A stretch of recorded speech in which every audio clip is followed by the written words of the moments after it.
Shalom,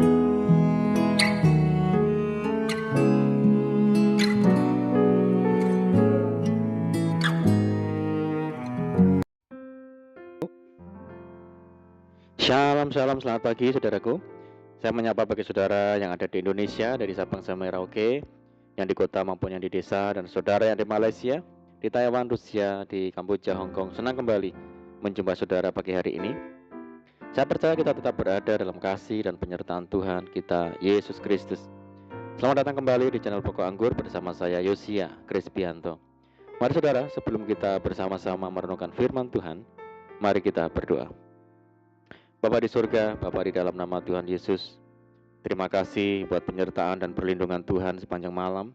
Dalam istirahat kami dan pagi hari ini kami boleh bangun dengan kekuatan yang baru yang daripada Tuhan. Tuhan, sebelum kami beraktivitas, kami rindu untuk merenungkan firman Tuhan. Mari ya Tuhan, terangi hati kami dengan firman-Mu dan ajar kami untuk mengerti dan memahami segala kehendak Tuhan bagi kami. Terima kasih Tuhan, ini doa kami hanya di dalam nama Tuhan Yesus Kristus kami berdoa. Amin. Puji Tuhan. Baik saudaraku, kita akan membaca bersama-sama di dalam Mazmur pasal 9 ayat yang ke-11. Orang yang mengenal namamu percaya kepadamu, sebab tidak kau tinggalkan orang yang mencari engkau, ya Tuhan. Puji Tuhan. Saudaraku, ketika diterjang oleh ganasnya badai dan gelombang permasalahan, kebanyakan orang Kristen malah tidak lagi mau berdoa dan semakin menjauhkan diri dari pertemuan-pertemuan ibadah. Adalah mudah sekali menemukan iman dalam diri seseorang ketika segala sesuatunya berjalan dengan baik dan lancar. Sebaliknya, ketika masalah datang secara beruntun dan bertubi-tubi, masihkah kita menjaga konsistensi iman kepada Tuhan? Justru dalam situasi-situasi sulit inilah kesempatan bagi kita untuk makin mendekat kepada Tuhan dan membangun persekutuan dengan Dia. Tertulis, sebab kamu tahu bahwa dalam persekutuan dengan Tuhan, jerih payahmu tidak sia-sia. Ketika orang-orang dalam kepanikan dan tidak lagi bisa berpikir jernih, Paulus menunjukkan kualitas imannya. Kita bisa menyimak dari pernyataan Paulus ini, saudara. Karena tadi malam seseorang malaikat dari Allah, yaitu dari Allah yang aku sembah sebagai miliknya, berdiri di sisiku. Hal itu menunjukkan bahwa dalam situasi genting sekalipun, Paulus masih menyempatkan diri untuk membangun persekutuan yang karib dengan Tuhan dan menyembah Dia. Bukti bahwa ia memiliki pengenalan yang benar akan Tuhan. Alkitab menasihati kita, saudara. Karena itu, kuasailah dirimu dan jadilah tenang, supaya kamu dapat berdoa. Sejauh mana kita memiliki pengenalan yang benar akan Tuhan? Hal ini menentukan kualitas iman kita, saudara. Pemazmur mengatakan, Tuhan bergaul karib dengan orang yang takut akan Dia, dan perjanjiannya diberitahukannya kepada mereka. Karena Paulus karib dengan Tuhan, Tuhan pun mengutus malaikat untuk memberitahukan kehendak dan rencananya. Tertulis, jangan takut Paulus, engkau harus menghadap Kaisar, dan sesungguhnya oleh karunia Allah, maka semua orang yang ada bersama-sama dengan engkau di kapal ini akan selamat karena engkau. Karib dengan Tuhan adalah kunci kekuatan untuk menghadapi badai hidup, saudara.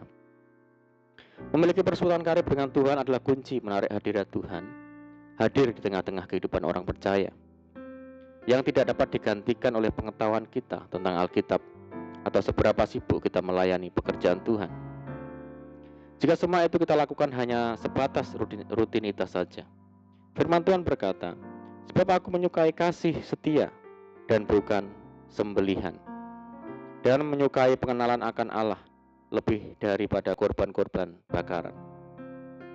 Di dalam suatu kekariban tidak boleh ada mentalitas hamba, yaitu mentalitas yang tidak tahu apa-apa. Seorang hamba tidak akan mengerti apa-apa kecuali yang diperintahkan oleh tuannya. Sebab ukuran yang dipakai oleh hamba adalah upah. Tuhan menghendaki kita naik ke tingkat hubungan yang lebih dekat lagi. Itulah sebabnya Ia tidak menyebut kita sebagai hamba, melainkan sahabat.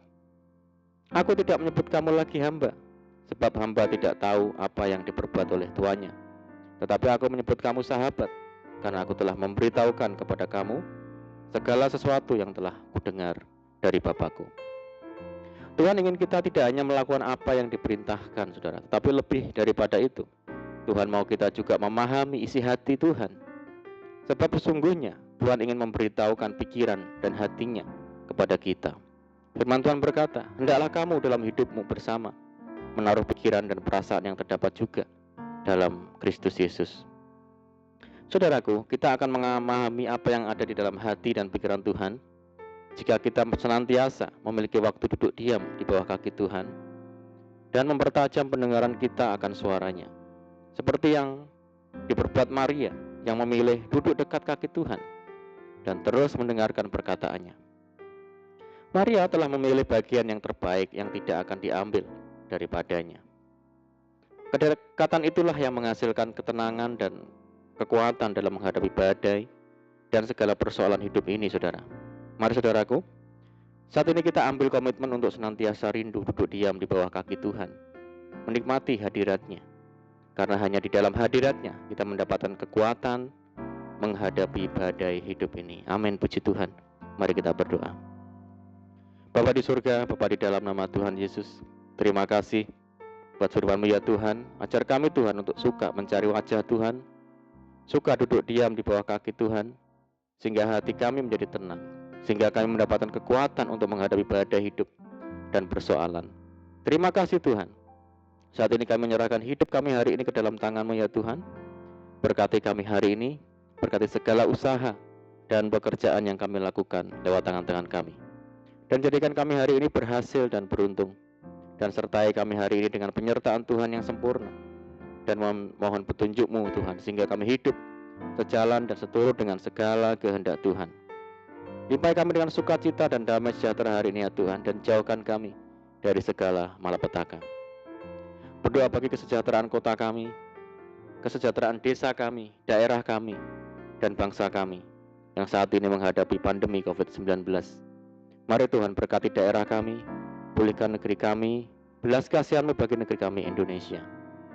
Terima kasih Tuhan, ini doa kami ya Tuhan. Kami percaya Tuhan mendengar seruan doa kami. Hanya di dalam nama Tuhan Yesus Kristus kami berdoa. Amin, puji Tuhan. Puji Tuhan saudara, kita sudah berdoa. Kita percaya penyertaan Tuhan selalu ada bagi kita hari ini. Mari kita tetap mengandalkan Tuhan dan tetap semangat di dalam Tuhan.